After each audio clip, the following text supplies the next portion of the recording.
Hello Gemini! Welcome dito sa aking channel, Kapalaran 888. Welcome. This is Money Career Financial Reading for the month of June para sa lahat ng Gemini. Okay Gemini, I hope na makuha mo yung energy na para sa'yo.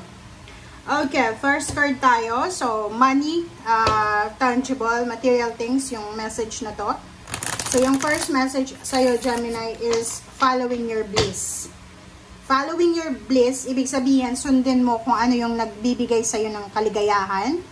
Sundin mo kung ano nagbibigay sa'yo ng inspiration, ng kilig, ng motivation, and determination. So, Gemini, sinasabi ng barahan na sa buwan ng June, and happy birthday pala sa lahat ng Gemini na magbe-birthday this June. Sa lahat ng Gemini, sinasabi sa inyo na ano man ang pinagdadaanan nyo sa buhay, madilim, maliwanag, masaya, malungkot, feeling empty, feeling full, sinasabi ng baraha na nasa tama kang direksyon. Okay? Kung hindi maganda yung takbo ng buhay mo, isipin mo na lilipas din yan. Pero kung sobrang ganda ng buhay mo sa ngayon, yun na nga, i-grab mo na yung opportunity na yan talaga na mag-enjoy ka. Kasi ganyan ang buhay, may oras ang lahat. May oras para magsaya, malungkot, may oras para mag-celebrate, and minsan may mga losses, ganun talaga ang buhay.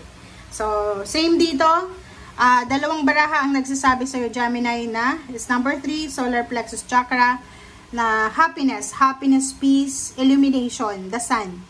So, sa buwan ng Hunyo, may mga Gemini na sobra kayong magiging masaya. Sobrang masaya, sobrang grateful, sobrang thankful, and sobrang motivated ka. So, just keep going lang sa kung anong direksyon ang gusto mong tahakin. Kumbaga, ikaw ang nakakaalam, Gemini, kung ano yung direksyon na para sa'yo.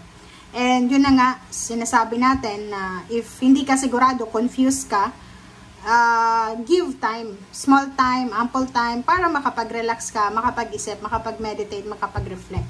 Huwag mong i-pressure yung sarili mo. Okay? Kasi pag yung pressure na yan, ang cause niyan is fear. So, huwag kang matakot. Okay? Kayang-kaya mo yan, Gemini.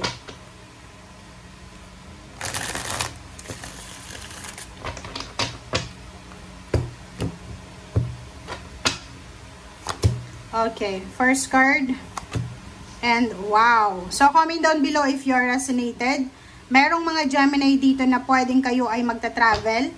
Magta-travel kayo, aalis kayo sa, like for example, sa, yung simple na explanation lang dito is, magta-travel ka from lugar na alam mo na, like for example, mababa yung sweldo mo dyan, lilipat ka ng ibang lugar na mas mataas yung sweldo.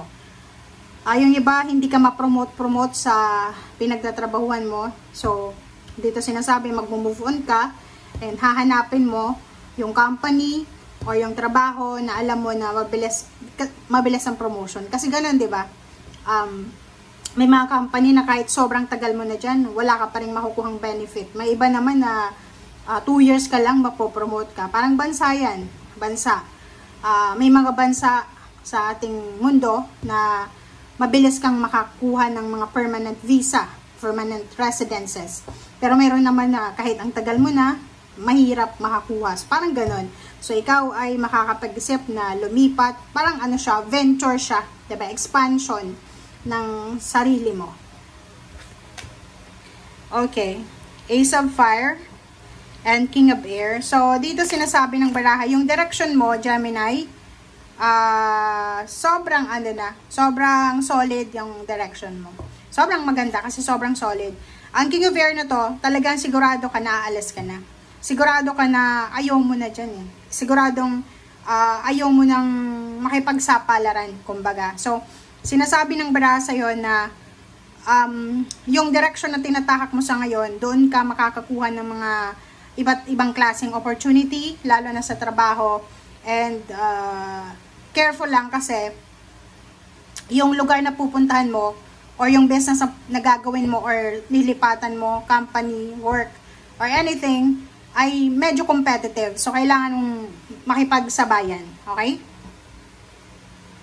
Nakikita ko sir dito na this month of June, wala kang dapat na ipag-alala para sa pamilya mo. Still solid, still stable yung structure ng family mo.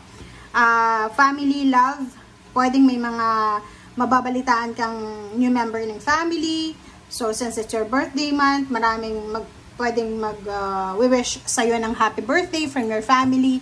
Or posibleng maraming selebrasyon na magaganap para sa iyo, para i-celebrate ng family mo. Okay? Okay. So, Four of Water and Transformation. So, yun. Ito lang yung ano natin. Ito lang yung medyo distraction sa buhay mo sa ngayon. Medyo madidistract yung iba. Pero hindi lahat ng Gemini madidistract ka.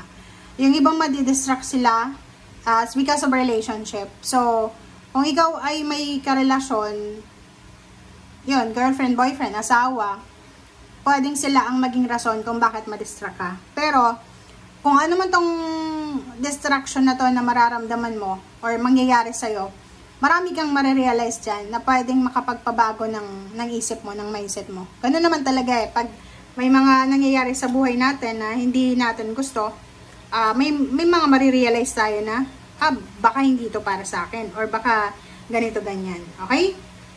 So, balance, 14-5. Hindi ka dapat nag-aalala. Okay? Hindi ka dapat nag-aalala as long as na kontrolado mo yung sarili mo, as long as na may moderation ka sa bawat actions and choices na ginagawa mo. Renewal, sinasabi ng barada dito na pwedeng yung ibang Gemini ay may renewal of contract, relationship, pwedeng may mga pag-aaway sa kapaligiran ang posibleng maayos because of you. Nine of Fire, nakikita ko sir dito na physically, mentally, emotionally, meron kang mararamdaman na konting pagod, 'di ba? Syempre natural 'yan, magiging sobrang busy ka. Pag maraming ginagawa ang tao, talagang makakaramdam tayo ng pagod.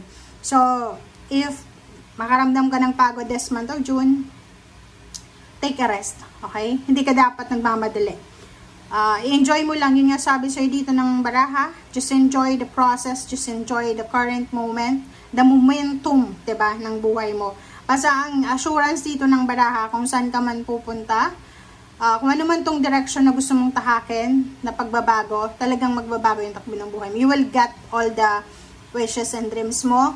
Yung iba na gustong ma-promote sa trabaho, tumaas yung sweldo, possible na mangyari yan. So, brace yourself. Okay? Thank you guys. Bye!